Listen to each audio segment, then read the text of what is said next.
Welcome to the next video of Bright to success.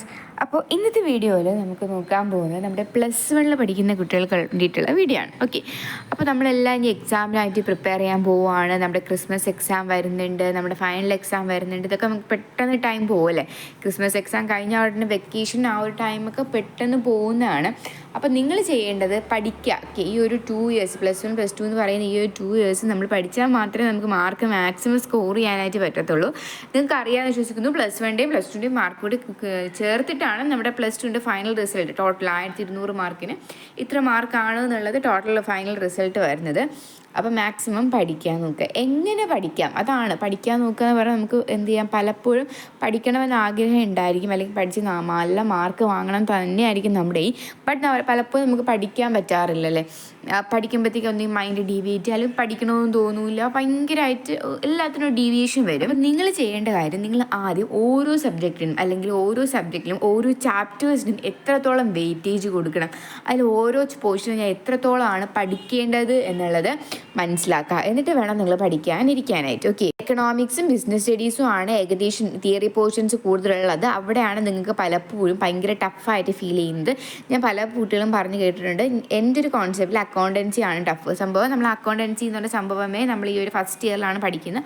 അപ്പം നിങ്ങൾക്ക് അതായിരിക്കും ടഫ് എന്നായിരുന്നു എൻ്റെ മനസ്സിൽ. ബട്ട് എനിക്ക് തോന്നിയത് എക്കണോമിക്സും ബിസിനസ് സ്റ്റഡീസും ആണ് നിങ്ങൾക്ക് ഏറ്റവും കൂടുതൽ ടഫായിട്ട് ഫീൽ ചെയ്യുന്നത്.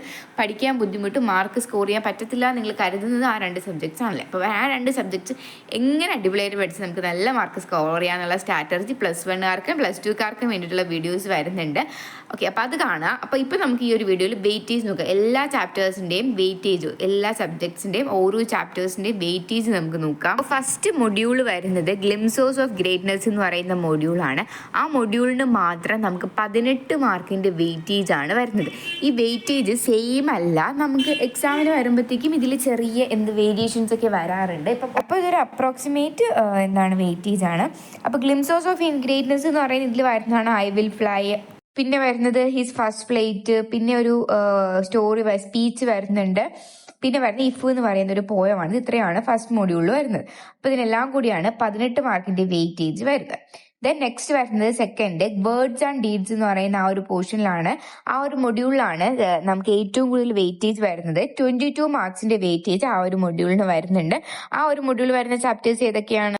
ആൻഡ് ദെൻ ഗാന്ധി കെയും വരുന്നുണ്ട്. പിന്നെ വരുന്നത് എന്താണ്? The price of flower, death leveller, ഇത് 3 അതിൽ വരുന്നത് നല്ല വെയിറ്റേജ് ഉള്ള ചാപ്റ്റർ ആണ്. ദ പ്രൈസ് ഓഫ് ഫ്ലവർ എന്ന് പറയുന്ന ഒരു ചാപ്റ്റർ മാക്സിമം നിങ്ങൾ ഭയങ്കരമായിട്ട് ഫോക്കസ് കൊടുത്ത് പഠിച്ചേക്കണം. കാരണം നല്ല ഒരുപാട് അധികം ക്വസ്റ്റ്യൻസ് ആ ഒരു ചാപ്റ്ററിൽ നിന്ന് വരാറുണ്ട്. ദെൻ നെക്സ്റ്റ് വരുന്നതാണ് ബിയോണ്ട് ദ ഹൊറൈസൺ. ഞാൻ പ്രൈസ് ഓഫ് ഫ്ലവേഴ്സ് പറഞ്ഞതുപോലെ തന്നെ ഭയങ്കര ഇമ്പോർട്ടൻ്റ് ആയിട്ടുള്ള 3 ചാപ്റ്റേഴ്സ് വരുന്ന ഒരു മൊഡ്യൂളാണ്. അതിലാണ് മറ്റേ സൺറൈസ് ഇൻ ദ ഹില്ലും അതുപോലെ ലേഹോളയും സേക്രഡ് ടൈറ്റിൽസ് ഓഫ് കണ്ടാവും ഒക്കെ വരുന്നത്. ഓക്കെ, അപ്പോൾ അത് നല്ലപോലെ പഠിക്കുക. ഈ 3 ചാപ്റ്റേഴ്സും വളരെ ഇമ്പോർട്ടൻ്റ് ആണ്. ഭയങ്കരമായിട്ട് ക്വസ്റ്റ്യൻസിലൊക്കെ ഏറ്റവും കൂടുതൽ ഏത് type, even news paper report ആവട്ടെ, ലെറ്റർ റൈറ്റിംഗ് ആവട്ടെ, അങ്ങനെ ഒരുപാട് ക്വസ്റ്റ്യൻസ് ഈ ഒരു പോർഷനുമായിട്ട് റിലേറ്റ് ചെയ്ത് വരും. പിന്നെ 4th മൊഡ്യൂളാണ് ബ്രേവിംഗ് ദ ഹാസാർഡ്. 21 മാർക്കിന്റെ വെയിറ്റേജ് ആണ് വരുന്നത്. അതിൽ വരുന്നതാണ് ഡിസാസ്റ്റർ മാനേജ്മെന്റും, പിന്നെ ടൈറ്റാനിക്കിൽ ഒരു പോയവും വരുന്നുണ്ട്, അതുപോലെ തന്നെ സെറാങ്കോ ഫ്രാൻഗഞ്ച്, അങ്ങനെ ഒരു റിലേറ്റ് ചെയ്തൊരു ചാപ്റ്റർ വരുന്നുണ്ട്. ഓക്കെ, അപ്പോൾ ഇത് ഇത്രയാണ് 4th മൊഡ്യൂൾ വരുന്നത്. ദെൻ 5th മൊഡ്യൂൾ, 4th മൊഡ്യൂളിനെ സംബന്ധിച്ച് പറയാം, നമ്മുടെ ഡിസാസ്റ്റർ മാനേജ്മെന്റ് എന്ന് പറയുന്ന ഒരു ചാപ്റ്ററും കൂടി അതിൽ വരുന്നുണ്ട്. അപ്പോൾ ഡിസാസ്റ്റർ മാനേജ്മെന്റിനെ പറ്റിയിട്ടൊക്കെ എപ്പോഴും ഒരു എസ്സേ ആ ഒരു ചാപ്റ്റർ റിലേറ്റ് ചെയ്ത് ചോദിക്കാറുണ്ട്. 8 മാർക്കിൻ്റെ ഒരു ക്വസ്റ്റ്യൻ, അതുകൊണ്ട് തന്നെ വളരെ ഇമ്പോർട്ടൻ്റ് ആണ്. ദെൻ വരുന്നത് ഹാർമണി ഓഫ് ലൈഫ് എന്ന് പറയുന്ന 5th മൊഡ്യൂളാണ്. 12 മാർക്കിന്റെ വെയിറ്റേജ് ആണുള്ളത്. അതിൽ വരുന്ന ചാപ്റ്റേഴ്സ് നമുക്കറിയാം, ദ സ്ലീപ്പ്, അത് going out for a walk, പിന്നെ ഗൂസ്ബെറീസ്, ഇതൊക്കെയാണ് ഈ ഒരു മൊഡ്യൂളിൻ്റെ ഉള്ളിൽ വരുന്നത്. ഈ ഒരു മൊഡ്യൂളിൽ നിന്ന് നമുക്ക് നോർമലി ചോദിക്കുന്നത് 3 മാർക്കിൻ്റെ 5 മാർക്കിൻ്റെ ക്വസ്റ്റ്യൻസ് ഒക്കെയാണ് നോർമലി ചോദിച്ചു വരുന്നത്. 8 മാർക്കിൻ്റെ ക്വസ്റ്റ്യൻസ് ഈ ഒരു മൊഡ്യൂളിൻ്റെ റിലേറ്റ് ചെയ്ത് അങ്ങനെ ചോദിക്കാറില്ല. പിന്നെ ലാസ്റ്റ് വരുന്ന മൊഡ്യൂളാണ് ലീപ്സ് ആൻഡ് ബോൺസ് എന്ന് പറയുന്ന മൊഡ്യൂള്. ഇമ്പോർട്ടൻറ്റ് ചാപ്റ്റേഴ്സ് ആണ് സൈബർ സ്പേസ്, ഈ സൊസൈറ്റി ഡെഡ്, പിന്നെ കോൺസെപ്റ്റൽ ഫ്രൂട്ട്, ഇതൊക്കെയാണ് അതിൽ വരുന്നത്. അത് ഇമ്പോർട്ടൻ്റ് തന്നെയാണ്. എന്നാലും നമ്മൾ പറഞ്ഞ ആ പ്രൈസ് ഓഫ് ഫ്ലവേഴ്സും അതുപോലെ ലേഹോള, പിന്നെ സേക്രഡ് ടൈറ്റിൽസ്, ഇതുപോലെ വളരെ ഇമ്പോർട്ടൻ്റ് അല്ല. 10 മാർക്കിന്റെ വെയിറ്റേജ് ആണ് വരുന്നത്. ഓക്കെ, അപ്പൊ നിങ്ങൾ മാക്സിമം വെയിറ്റേജ് എല്ലാ ചാപ്റ്റേഴ്സും ഇമ്പോർട്ടൻ്റ് തന്നെയാണ്. എന്നാൽ നിങ്ങൾ കൂടുതൽ ഫോക്കസ് കൊടുത്ത് പഠിക്കേണ്ട 3 മൊഡ്യൂൾസ് ആണുള്ളത്. വേർഡ്സ് ആൻഡ് ഡീഡ്സ്, പിന്നെ വരുന്നത് beyond the horizon, braving the Hazard. ഈ 3 മൊഡ്യൂൾസും നല്ലപോലെ വെയിറ്റേജ് കൊടുത്ത് പഠിക്കാനായിട്ട് നോക്കാം. ഓക്കെ, അപ്പം ഇതാണ് ഇംഗ്ലീഷിനുമായിട്ട് റിലേറ്റ് ചെയ്ത് വരുന്നത്. ഇനി നമുക്ക് ബാക്കി സബ്ജക്ട്സ് നോക്കാം. നെക്സ്റ്റ് വരുന്നത് ബിസിനസ് സ്റ്റഡീസ് ആണ്. ഫസ്റ്റ് ചാപ്റ്റർ ആയ ബിസിനസ്, ട്രേഡ് ആൻഡ് കൊമേഴ്സ് നമുക്ക് 6 മാർക്സിന്റെ വെയിറ്റേജ് ആണ് വരുന്നത്. പിന്നെ വരുന്ന second chapter forms of business organisation ആണ്. ഏറ്റവും കൂടുതൽ വെയിറ്റേജ് വരുന്നത് 12 മാർക്സ് ആണ്. പിന്നെ പ്രൈവറ്റ്, പബ്ലിക് ആൻഡ് ഗ്ലോബൽ എന്റർപ്രൈസിന് 6 മാർക്സും, ബിസിനസ് സർവീസസ് 10 മാർക്സ്, പിന്നെ emerging mode of business 5 marks, social responsibilities of ethics, business and ethics 6 marks, formation of a company 8 marks, source of business finance 8 marks, വരുന്നത് internal trade 10 mark, international business 5 mark. ഇങ്ങനെയാണ് വരുന്നത്. ഇതില് നമുക്ക് ഈ ഒരു formation of company, source of business ഫിനാൻസും ഭയങ്കര important ആണ്. 8 മാർക്കിന്റെ വെയിറ്റേജ് കൊടുത്തിട്ടുള്ളൂ എന്നുണ്ടെങ്കിലും നിങ്ങൾ പ്രീവിയസ് ക്വസ്റ്റ്യൻ പേപ്പർ നോക്കിയാൽ അറിയാം, നല്ല ക്വസ്റ്റ്യൻസ് അതിൽ നിന്ന് ചോദിച്ചിട്ടുണ്ട്. അതുപോലെ ഇന്റർണൽ ട്രേഡ് പല ക്വസ്റ്റ്യൻസ് ചോദിക്കാറുണ്ട്. പിന്നെ വരുന്നതാണ് നമ്മുടെ ബിസിനസ് സർവീസും പിന്നെ ഫോംസ് ഓഫ് ബിസിനസ് ഓർഗനൈസേഷൻ. ഇതിനൊക്കെ ഒരുപാട് ക്വസ്റ്റ്യൻസ് ചോദിക്കാറുണ്ട്. ഇത് ചാപ്റ്റേഴ്സ് കൂടുതൽ ഫോക്കസ് ചെയ്ത് പഠിക്കുക. ഇൻ കേസ് നിങ്ങൾ ഇന്റർനാഷണൽ ബിസിനസ് എന്ന് പറയുന്ന ഒരു ലാസ്റ്റ് ചാപ്റ്റർ ചെറുതായിട്ടൊന്ന് സ്കിപ്പ് ചെയ്താൽ ഫുള്ളി സ്കിപ്പ് ചെയ്യാവുന്നല്ല, ഫുള്ള് നമുക്ക് കാണാതെ പഠിച്ചില്ല എന്നുണ്ടെങ്കിലും ബാക്കി ചാപ്റ്റേഴ്സ് നല്ലോണം പഠിക്കാൻ നോക്കുക. ആ ഒരു ചാപ്റ്റർ വേണമെങ്കിൽ നിങ്ങൾക്ക് ചെറുതായിട്ടൊന്ന് സ്കിപ്പ് ചെയ്യാം. ഓക്കെ, മാക്സിമം പഠിക്കാൻ തന്നെ നോക്കുക. നിങ്ങൾക്ക് എന്തെങ്കിലും ബുദ്ധിമുട്ട് തോന്നുവാണെന്നുണ്ടെങ്കിൽ അത് ജസ്റ്റ് ഒന്ന് സ്കിപ്പ് ചെയ്യാനാണ് കേട്ടോ ഞാൻ ഉദ്ദേശിച്ചത്. ഏറ്റവും കൂടുതൽ കഷ്ടപ്പെടുന്നത് ഈ ഒരു സബ്ജക്ട് പഠിക്കാനാണെന്ന് എനിക്കറിയാം. ഇതൊക്കെ എങ്ങനെ പഠിക്കാം, എത്ര അടിപൊളിയായിട്ട് നമുക്ക് നല്ല മാർക്കൊക്കെ വാങ്ങാന്നുള്ളത് ഞാൻ എക്സാമിന് മുന്നേ എല്ലാം നമ്മൾ സെറ്റ് ആക്കുന്നതാണ്. അക്കൗണ്ടൻസി നോക്കാം. അക്കൗണ്ടൻസിൽ 9 ചാപ്റ്റേഴ്സ് ആണ് വരുന്നത്. നിങ്ങൾ ഉറപ്പായിട്ടും പഠിക്കേണ്ട ഒരു ചാപ്റ്റർ ആണ് ഫിനാൻഷ്യൽ സ്റ്റേറ്റ്മെന്റ് എന്ന് പറയുന്നത്. ഫിനാൻഷ്യൽ സ്റ്റേറ്റ്മെന്റ് 2 എന്ന് പറയുന്ന ആ ഒരു ചാപ്റ്റർ നല്ല വെയിറ്റേജ്. ഓക്കെ, ഒരു 14 മാർക്സ്. CA കമ്പ്യൂട്ടറൈസ്ഡ് അക്കൗണ്ടിങ്ങിനാണെന്നുണ്ടെങ്കിൽ 10 മാർക്സിന്റെ വെയിറ്റേജും, AFS ആണെന്നുണ്ടെങ്കിൽ 14 മാർക്സിന്റെ വെയിറ്റേജും വരുന്നൊരു ചാപ്റ്റർ ആണ്. എന്ന് പറഞ്ഞാൽ നമുക്ക് 8 മാർക്കിന്റെ ഒരു ക്വസ്റ്റ്യൻ എത്രയൊക്കെ ഷുവർ ആയിട്ട് നമുക്ക് ആ ഒരു ചാപ്റ്ററിൽ നിന്ന് തന്നെ ചോദിച്ചിരിക്കും ഫിനാൻഷ്യൽ സ്റ്റേറ്റ്മെന്റ് പ്രിപ്പയർ ചെയ്യാനും അതിൽ നിന്നുള്ള അഡ്ജസ്റ്റ്മെന്റ്സ് ഒക്കെ. അപ്പം ഞാൻ സത്യം പറഞ്ഞാൽ ഞാൻ നിങ്ങളോട് ഇതിന് മുന്നേ പറഞ്ഞിട്ടുണ്ടായിരിക്കും, ഫിനാൻഷ്യൽ സ്റ്റേറ്റ്മെന്റ് പ്രിപ്പയർ ചെയ്യുന്ന ആ ഒരു ക്വസ്റ്റ്യൻ സ്കിപ്പ് ചെയ്തിട്ടാണ് ഞാൻ പഠിച്ചുകൊണ്ടിരുന്നത് എനിക്ക് എക്സാമിന് +1 എക്സാമിന്. കാരണം എനിക്കൊന്നും അറിയത്തില്ലായിരുന്നു.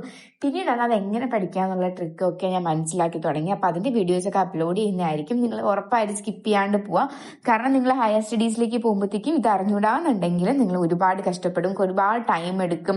നിങ്ങൾ ഇത് എങ്ങനെയാണെന്ന് മനസ്സിലാക്കി വരാനായിട്ട് ഒരുപാട് ടൈം എടുക്കും. എന്തായാലും അക്കൗണ്ടൻസി ഈ ഒരു കൊമേഴ്സ് സ്ട്രീമിൽ സെലക്ട് ചെയ്തില്ലെങ്കിൽ നിങ്ങൾ എന്തായാലും കണ്ടിന്യൂസ് ആയിട്ട് ഈ ഒരു ഫിനാൻഷ്യൽ സ്റ്റേറ്റ്മെന്റിനെ പറ്റിയിട്ടും അതിനുമായിട്ട് ബന്ധപ്പെട്ട് trading and profit and loss അക്കൗണ്ടും ബാലൻസ് ഷീറ്റും ഒക്കെ പ്രിപ്പയർ ചെയ്യുന്ന ഒരു സംഭവം നിങ്ങൾ സ്ഥിരം കേട്ടുകൊണ്ടേയിരിക്കും. അപ്പൊ നമ്മൾ ആ ഒരു മെയിൻ പോർഷൻ തന്നെ സ്കിപ്പ് ചെയ്താൽ പിന്നെ അത് ഭയങ്കരമായിട്ട് ബുദ്ധിമുട്ടാകും. അതുകൊണ്ട് ഈ ഒരു പോർഷൻ ആരും സ്കിപ്പ് ചെയ്യാണ്ടിരിക്കാൻ നോക്കാം കേട്ടോ. പിന്നെ വരുന്നത് ഇൻട്രൊഡക്ഷൻ ടു അക്കൗണ്ടിങ്ങിന് CA ആണെന്നുണ്ടെങ്കിൽ 6 മാർക്കും AFS ആണെന്നുണ്ടെങ്കിൽ 8 മാർക്സും വരുന്നുണ്ട്. പിന്നെ തിയറി ബേസ് ഓഫ് അക്കൗണ്ടിങ് 6ഉം 8ഉം ആണ്. ഈ തിയറി ബേസ് ഓഫ് അക്കൗണ്ടിങ് നിങ്ങൾ സീരിയസ് ആയിട്ട് ഇനി ഫ്യൂച്ചറിലും വേണം എന്നുള്ള രീതിയിൽ പഠിക്കാനായിട്ട് നോക്കുക. അത് കുറച്ച് തിയറീസ് ആണ് വരുന്നത്. ബേസിക് പ്രിൻസിപ്പിൾസ്, അക്കൗണ്ടിങ്ങിൽ ഫോളോ ചെയ്യേണ്ട ബേസിക് പ്രിൻസിപ്പിൾസും അക്കൗണ്ടിങ് ചെയ്യുന്ന ബേസിക് പ്രിൻസിപ്പിൾസും ഒക്കെയാണ് വരുന്നത്. അത് ഭയങ്കര ഇമ്പോർട്ടന്റ് ആണ്. നിങ്ങൾ ഇതൊക്കെ കഴിഞ്ഞ് ഒരു +2 ഹയർ ക്വാളിഫിക്കേഷൻസ് ഒക്കെ കഴിഞ്ഞ് നിങ്ങൾ ഏതെങ്കിലും ഇന്റർവ്യൂസിനൊക്കെ പോകുന്ന സമയത്ത് ഇതുപോലുള്ള സില്ലി ക്വസ്റ്റ്യൻസ് ആയിരിക്കും ചോദിക്കുന്നത്. അപ്പൊ നിങ്ങൾക്ക് ഭയങ്കരമായിട്ട് ഇത് ഹെൽപ്ഫുൾ ആയിരിക്കും. നിങ്ങൾ ഹയർ സ്റ്റഡീസ് ഇനി പഠിച്ചുകൊണ്ടിരിക്കുന്ന സമയത്തായാലും നമുക്ക് ഈ ഒരു തിയറീസ് ഒക്കെ അറിയേണ്ടതാണ്. അതിലൊരു ബേസ് ആണ് നമ്മളിപ്പോൾ തരുന്നത്. അപ്പൊ അതിന് ആ ഒരു ചാപ്റ്റർ ഒരിക്കലും സ്കിപ്പ് ചെയ്യരുത്. എക്സാം ഓറിയന്റഡ് ആയിട്ട് പറയുകയാണെന്നുണ്ടെങ്കിൽ ഭയങ്കര ഇമ്പോർട്ടന്റ് ആയുള്ള ചാപ്റ്റർ ആണ്. ഇതിൽ നിന്ന് ക്വസ്റ്റ്യൻസ് വരുമ്പോൾ നിങ്ങൾക്ക് കറക്റ്റ് മനസ്സിലാക്കി പഠിച്ചില്ല എന്നുണ്ടെങ്കിൽ ഇതിൽ നിന്ന് ക്വസ്റ്റ്യൻസ് വരുമ്പോൾ നിങ്ങൾക്ക് ഭയങ്കരമായിട്ട് കൺഫ്യൂസ്ഡ് ആവും. ഓക്കെ, ദെൻ നെക്സ്റ്റ് വരുന്ന third chapter recording of transaction 6ഉം അതുപോലെ AFS ആണെന്നുണ്ടെങ്കിൽ 10ഉം ആണ് വരുന്നത്. അത് സംഭവം എന്താന്ന് പറഞ്ഞാൽ നിങ്ങൾക്ക് ജേർണൽ എൻട്രീസ്, ലെഡ്ജർ, പോസ്റ്റിംഗ് ഇതൊക്കെ നമ്മൾ ഇവിടെയാണല്ലേ പഠിക്കുന്നത്. ഇത് ജേർണൽ എൻട്രീസ് നിങ്ങൾ പഠിക്കുക. ലെഡ്ജർ കുറച്ചൊന്ന് സ്കിപ്പ് ചെയ്യാൻ നോക്കിയാലും സ്കിപ്പ് ചെയ്യരുത്. ജേർണൽ എൻട്രീസ് എഴുതാനായിട്ട് സ്കിപ്പ് ചെയ്യാണ്ടിരിക്കുക. മാക്സിമം നല്ലതുപോലെ എങ്ങനെയാണ് ജേർണൽ എൻട്രീസ് എഴുതുന്ന റൂളൊക്കെ അതേപടി പഠിച്ചിട്ട് പഠിക്കാൻ നോക്കുക. പിന്നെ വരുന്നത് ബാങ്ക് റിക്കൺസിലേഷൻ സ്റ്റേറ്റ്മെന്റ് ആണ്. 6 മാർക്സോ 8 മാർക്സോ ആണ് വരുന്നത്. നിങ്ങൾ ആ ഒരു സംഭവം അതിന്റെ ജസ്റ്റ് ഒരു ഐഡിയ പഠിച്ചാൽ നല്ല പോലെ മാർക്ക് സ്കോർ ചെയ്യാൻ പറ്റുന്ന മീൻസ് ഏത് ക്വസ്റ്റ്യൻ വന്നാലും നിങ്ങൾക്ക് തെറ്റ് ഇപ്പൊ നമ്മൾ പ്രോബ്ലം ഒക്കെ ചെയ്യുമ്പോഴത്തേക്ക് എന്തെങ്കിലും മിസ്റ്റേക്ക് പറ്റുമെന്ന് നമുക്ക് ഡൗട്ട് തോന്നാല്ലേ. പക്ഷെ ഈ ഒരു ക്വസ്റ്റ്യൻ അല്ലേ, നമ്മൾ കറക്റ്റ് ആ ഒരു സംഭവം പഠിച്ചാൽ ആ ഒരു ജസ്റ്റ് ഒരു സംഭവം പഠിച്ചാൽ നിങ്ങൾക്ക് ഏത് ക്വസ്റ്റ്യൻ വന്ന് എഴുതിയാലും നമുക്ക് ഉറപ്പിക്കാം ആ ഒരു 5 മാർക്ക് കിട്ടി. 5 മാർക്കിന്റെ ഒരു ക്വസ്റ്റ്യൻ ബാങ്ക് റിക്കൺസിലേഷൻ സ്റ്റേറ്റ്മെന്റിൽ നിന്ന് എന്തായാലും ഷുവർ ആണ്. ദെൻ നെക്സ്റ്റ് വരുന്ന trial balance and rectification of errors ആണ്. 6 മാർക്സും AFS ആണെന്നുണ്ടെങ്കിൽ 8 മാർക്സിന്റെ വെയിറ്റേജ് ആണ് വരുന്നത്. ആ സംഭവം നിങ്ങൾ മനസ്സിലാക്കേണ്ട ഒരു കാര്യം, ട്രയൽ ബാലൻസ് അതിന് ചെറിയൊരു ഫോർമാറ്റ് ഉണ്ട്. ഓക്കെ, സെയിൽസ് ഒക്കെ ക്രെഡിറ്റ് സൈഡിൽ വരും, അതുപോലെ കമ്മീഷൻ റിസീവ്ഡ് ഒക്കെ ആണെന്നുണ്ടെങ്കിൽ ക്രെഡിറ്റ് സൈഡിൽ വരും. അങ്ങനെ കുറച്ച് സംഭവങ്ങളുണ്ട്. അത് കറക്റ്റ് പഠിച്ചു വെച്ചാൽ അത് ഞാൻ ഉറപ്പായിട്ട് വീഡിയോ ചെയ്യുന്നതായിരിക്കും. ഈ ഒരു കുറച്ച് പ്രോബ്ലംസിന്റെ ഒക്കെ വീഡിയോ നിങ്ങൾ ഉറപ്പായിട്ട് അറിഞ്ഞിരിക്കേണ്ടതാണ്. അതിന്റെ +1 വീഡിയോസ് ഞാൻ ചാനൽ അപ്ലോഡ് ചെയ്തിരിക്കുന്നത് വളരെ കുറവാണ്. +2 ഒരുപാട് വീഡിയോസ് അപ്ലോഡ് ചെയ്തിട്ടുണ്ട്. അപ്പൊ നിങ്ങൾക്ക് ഈ ചാനൽ +2ലും നിങ്ങൾക്ക് യൂസ്ഫുൾ ആയിരിക്കും കേട്ടോ. ദെൻ നെക്സ്റ്റ് നമുക്ക് ഡിപ്രീസിയേഷൻ പ്രൊവിഷൻ ആൻഡ് റിസർവ്. ഈ ഒരു ചാപ്റ്ററിൽ നിന്ന് ഒരു ക്വസ്റ്റ്യനും കൂടുതൽ തിയറീസും ആണ് വരുന്നത്. അതുകൊണ്ട് അതും പഠിക്കാം. ഓക്കെ, അക്കൗണ്ടൻസി പ്രോബ്ലം പേപ്പർ ആയതുകൊണ്ട് തന്നെ നമ്മൾ മാക്സിമം പ്രോബ്ലംസ് ആയിരിക്കും ക്വസ്റ്റ്യൻ പേപ്പറിൽ വരിക എന്നുള്ള എക്സ്പെക്ടേഷനിലോട് കൂടിയിട്ടായിരിക്കും അക്കൗണ്ടൻസി അപ്രോച്ച് ചെയ്യുന്നത്. ബട്ട് അങ്ങനെയല്ല, നമുക്ക് ഏറ്റവും നിങ്ങൾ നോക്കിയാൽ മനസ്സിലാവും. നിങ്ങൾ ക്വസ്റ്റ്യൻ പേപ്പർ എഴുതി കഴിയുമ്പോൾ നിങ്ങൾക്ക് മനസ്സിലാവും. ഈവൻ എന്തോ മോഡൽ എക്സാം എഴുതുമ്പോഴേ നിങ്ങൾക്ക് കുറച്ചൊരു ഐഡിയ കിട്ടും. ഇങ്ങനെയല്ല, നമുക്ക് ഏറ്റവും കൂടുതൽ ചോദിക്കുന്ന തിയറി പോർഷൻ തന്നെയാണ്. ഒരു 60% തിയറി പോർഷനും അതുപോലെ 40% മാത്രമാണ് നമുക്ക് പ്രോബ്ലംസ് വരുന്നത്. അപ്പൊ തിയറി ഒരിക്കലും സ്കിപ്പ് ചെയ്യാണ്ടിരിക്കാൻ നോക്കുക. പല കുട്ടികൾക്ക് മാർക്ക് കുറയാൻ കാരണം നമ്മൾ തിയറിയിൽ കോൺസെൻട്രേഷൻ കൊടുക്കാണ്ട് പ്രാക്ടിക്കൽ മീൻസ് പ്രോബ്ലംസിന് മാത്രം കൂടുതൽ കോൺസെൻട്രേഷൻ കൊടുത്തിട്ട് പഠിച്ചിട്ട് പോകും. അപ്പൊ അവർക്ക് എന്ത് ചെയ്യാൻ പറ്റത്തില്ല, ആൻസർ ചെയ്യാനായിട്ട് പറ്റത്തില്ല. ഓക്കെ, അപ്പം അതുകൊണ്ട് തിയറി വളരെ ഇമ്പോർട്ടന്റ് ആണ്. നമ്മൾ +1ലും +2ലും ഒക്കെ തിയറി ഭയങ്കര ഇമ്പോർട്ടന്റ് ആണ്. അപ്പൊ അതും കൂടി പഠിക്കാം. ഇനി നമുക്ക് നോക്കാനുള്ളത് എക്കണോമിക്സിന്റെ വെയിറ്റേജ് ആണ്. ഇൻട്രൊഡക്ഷൻ ടു സ്റ്റാറ്റിസ്റ്റിക്സിൽ വരുന്നത്, ഫസ്റ്റ് ഇൻട്രൊഡക്ഷൻ ടു സ്റ്റാറ്റിസ്റ്റിക്സിന് നമുക്ക് 2 മാർക്കിന്റെ വെയിറ്റേജ് ആണ് വരുന്നത്. ഇത് നോർമലി ചോദിക്കുന്ന ക്വസ്റ്റ്യൻ എന്താണെന്നറിയാലോ, എന്താണ് സ്റ്റാറ്റിസ്റ്റിക്സിന്റെ ഡെഫിനിഷൻ. ഓക്കെ, എന്താണ് സ്റ്റാറ്റിസ്റ്റിക്സ്, പ്ലൂറൽ ഫോമിൽ സ്റ്റാറ്റിസ്റ്റിക്സ് എന്താണ്, സിംഗുലർ ഫോമിൽ സ്റ്റാറ്റിസ്റ്റിക്സ് എന്താണ്, പിന്നെ സ്റ്റാറ്റിസ്റ്റിക്സിന്റെ ഫീച്ചേഴ്സ്, ഇത്രയാണ് നമ്മൾ ആ ഒരു ചാപ്റ്ററിൽ നിന്ന് പഠിക്കുന്നത്, വേറെ ഒന്നുമില്ല. അപ്പോൾ അതുകൊണ്ട് 2 മാർക്കിന്റെ വെയിറ്റേജ് ആണ് വരുന്നത്. പിന്നെ വരുന്ന second chapter collection of data ആണ്. അതിന് 7 മാർക്കിന്റെ വെയിറ്റേജ് വരുന്നുണ്ട്. പിന്നെ ഓർഗനൈസേഷൻ ഓഫ് ഡേറ്റയ്ക്ക് 4 മാർക്സും Indian economy and the eve of ഇൻഡിപെൻഡൻസിന് 3 മാർക്സും ഇന്ത്യൻ എക്കോണമി 1950 to 1990 4 മാർക്സുമാണ് വരുന്നത്. ഓക്കെ, ഞാൻ ഇപ്പോൾ പറഞ്ഞ ഈ 2 ചാപ്റ്റേഴ്സിൽ നിന്നും ഉറപ്പായിട്ട് ഞാൻ വീഡിയോസ് അപ്ലോഡ് ചെയ്യുമ്പോഴത്തേക്ക് പറയുന്ന ആ ഒരു ക്വസ്റ്റ്യൻ മാത്രമേ വരത്തുള്ളൂ. അതിൽ കൂടുതലൊന്നും നിങ്ങൾ ആ ഒരു ചാപ്റ്റർ പഠിക്കേണ്ട ആവശ്യമില്ല. ഒരു 5 ക്വസ്റ്റ്യൻ, ആ 2 ചാപ്റ്ററിൽ നിങ്ങൾ 5 ക്വസ്റ്റ്യൻ പഠിച്ചാൽ മതി. ആ ഒരു ചാപ്റ്ററിൽ നിന്ന് ഏത് ക്വസ്റ്റ്യൻ വന്നാലും നിങ്ങൾക്ക് ആൻസർ ചെയ്യാനായിട്ട് സാധിക്കും. ഓക്കെ, ദെൻ വരുന്നത് പ്രസൻറ്റേഷൻ ഓഫ് ഡേറ്റ എന്ന ചാപ്റ്ററാണ്. 8 മാർക്കിൻ്റെ വെയിറ്റേജ് ഉണ്ട്. പിന്നെ measures of central tendency, okay, നമ്മുടെ മീൻ മീഡിയൻ മോഡൊക്കെ വരുന്ന ആ ഒരു ചാപ്റ്ററാണ്. 8 മാർക്കിൻ്റെ വെയിറ്റേജ് ഉണ്ട്. അത് വളരെ ഇമ്പോർട്ടൻ്റ് ആണ്. അതിൽ കുറച്ച് പ്രോബ്ലംസ് അധികം വരുന്നുണ്ട്, അതൊക്കെ പഠിക്കണം. അത് വളരെ ഇമ്പോർട്ടൻ്റ് ആണ്. ഓക്കെ, ദെൻ നെക്സ്റ്റ് വരുന്നത് ലിബറലൈസേഷൻ, പ്രൈവറ്റൈസേഷൻ, ഗ്ലോബലൈസേഷൻ. ഇതിൽ ലിബറലൈസേഷൻ എന്താണ്, പ്രൈവറ്റൈസേഷൻ എന്താണ്, ഗ്ലോബലൈസേഷൻ എന്താണ് എന്നൊക്കെയുള്ളത് കറക്റ്റ് പഠിക്കണം. ഓക്കെ, ദെൻ നെക്സ്റ്റ് വരുന്നത് ഹ്യൂമൻ ക്യാപിറ്റൽ ഫോർമേഷൻ ഇൻ ഇന്ത്യക്ക് 4 മാർക്കിൻ്റെ വെയിറ്റേജ് ആണ്. ബട്ട് ഇതിൽ 4 മാർക്കിൻ്റെ വെയിറ്റേജ് ആണെങ്കിൽ കൂടി നിങ്ങൾ കൂടുതൽ ഫോക്കസ് കൊടുത്ത് പഠിക്കുക. 5 മാർക്കിൻ്റെ ക്വസ്റ്റ്യൻ ആയിട്ട് എപ്പോഴും അതിൽ വരാറുണ്ട്. ഹ്യൂമൻ ക്യാപിറ്റൽ ഫോർമേഷൻ ഇൻ ഇന്ത്യയിൽ ബേസ് ചെയ്ത് ക്വസ്റ്റ്യൻ വരാറുണ്ട്. അത് കുറച്ചും കൂടിയിട്ട് ഫോക്കസ് ചെയ്ത് പഠിക്കേണ്ട ചാപ്റ്റർ തന്നെയാണ്. പിന്നെ വരുന്ന റൂറൽ എംപ്ലോയ്മെൻറ്റിന് 4 മാർക്സ്. പിന്നെ വരുന്ന employment growth information and other ഇഷ്യൂസിന് 3 മാർക്സും. പിന്നെ ഇൻഡെക്സ് നമ്പേഴ്സിന് 4 മാർക്സും. പിന്നെ കോറിലേഷന് 5 മാർക്സ്. യൂസ് ഓഫ് സ്റ്റാറ്റിസ്റ്റിക്കൽ ടൂളിന് 2 മാർക്സ്. ഡെവലപ്മെൻറ്റ് ആൻഡ് സസ്റ്റൈനബിൾ ഡെവലപ്മെൻറ്റിന് 6 marks. Then comparative development experience of India and neighbours 3 marks. Okay, ഈ ഒരു എക്കണോമിക്സിൻ്റെ ഒരു +1 എക്കണോമിക്സിൻ്റെ അഡ്വാൻറ്റേജ് പറഞ്ഞാൽ നമ്മൾ എക്സ്പെക്ട് ചെയ്യുന്ന ക്വസ്റ്റ്യൻസേ ആ ഒരു ക്വസ്റ്റ്യൻ പേപ്പറിൽ വരത്തുള്ളൂ. ഓക്കെ, ഇപ്പം ഈ ഒരു ഞാൻ പറഞ്ഞില്ലേ ആദ്യത്തെ 2 ചാപ്റ്റേഴ്സിനെ പറ്റിയിട്ട് ഒരു 3rd ചാപ്റ്റർ 4th ചാപ്റ്റർ നമ്മൾ ആ ഒരു പറയുന്ന ആ ഒരു ക്വസ്റ്റ്യൻസ് മാത്രമേ വരത്തുള്ളൂ. പിന്നെ അതുപോലെ തന്നെ ലാസ്റ്റ് ചാപ്റ്റർ നമ്മൾ ആ പഠിക്കുന്ന ആ ഒരു സ്പെസിഫിക് 2-3 ക്വസ്റ്റ്യൻസ് മാത്രമേ വരത്തുള്ളൂ. അതിൻ്റെ പല ചാപ്റ്റേഴ്സിലും നമുക്ക് കണക്ട് ചെയ്ത് നമുക്ക് എക്സ്പെക്ട് ചെയ്യുന്ന ക്വസ്റ്റ്യൻസ് എന്ത് പഠിക്കുന്നു അത് തന്നെ ആയിരിക്കും നമുക്ക് എക്സാമിന് വരുന്നത്. ആ ക്വസ്റ്റ്യൻ പഠിച്ചാൽ നമുക്ക് ആ ഒരു ചാപ്റ്ററുമായിട്ട് ബേസ് ചെയ്ത് ഏത് ക്വസ്റ്റ്യൻ ചോദിച്ചാലും നമുക്ക് എഴുതാനും സാധിക്കും. ഓക്കെ, ഇനി നമുക്ക് കമ്പ്യൂട്ടർ ആപ്ലിക്കേഷന് കൂടി നോക്കാം. അപ്പോൾ ഫസ്റ്റ് ചാപ്റ്ററിൽ നമുക്ക് 8 മാർക്സിന്റെ വെയിറ്റേജും, സെക്കൻഡ് ചാപ്റ്ററിലാണ് കുറച്ച് കൂടുതൽ വെയിറ്റേജ് വരുന്നത്, കോമ്പോണൻറ്റ്സ് ഓഫ് കമ്പ്യൂട്ടർ സിസ്റ്റം.